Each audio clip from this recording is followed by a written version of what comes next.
many stories my father has told me over the years.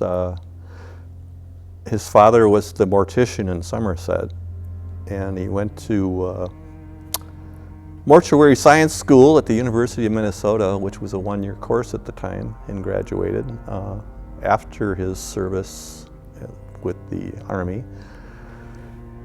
And I suspect his father told him that that was be something someone had to do, and you might as well be the one, or something like that. His father also had apprenticed him at a wholesale grocery in Minneapolis, so he could learn the trade before taking over the family business. And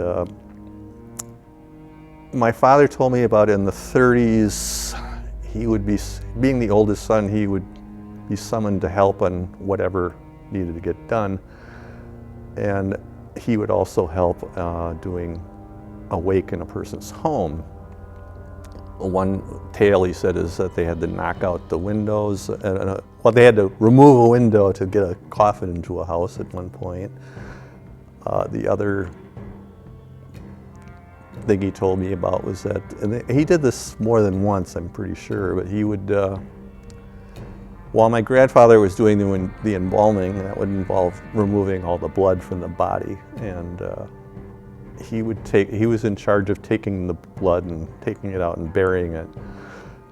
And he said the typical place was behind the chicken coop, but he said you had to bury it good and deep, because otherwise you would attract coyotes and other varmints, and you didn't want them around your chicken coop anyway. And then they would just set up everything the way a funeral home does now, but it would be all done in the home, which is still occasionally done, but very rarely.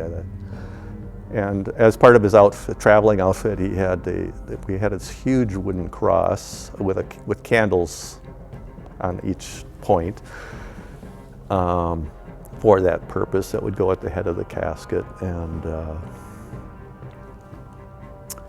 there's also a lot of paraphernalia that I have that's for holding guest books and all this kind of thing that I have from when he opened his. He eventually had a business in Stillwater called the LaGrandeur Funeral Home, and I don't know a lot about it. I just vaguely know where it was because I was there at my grandfather's funeral and many years ago, and I think that was in 1965 also, but that he died.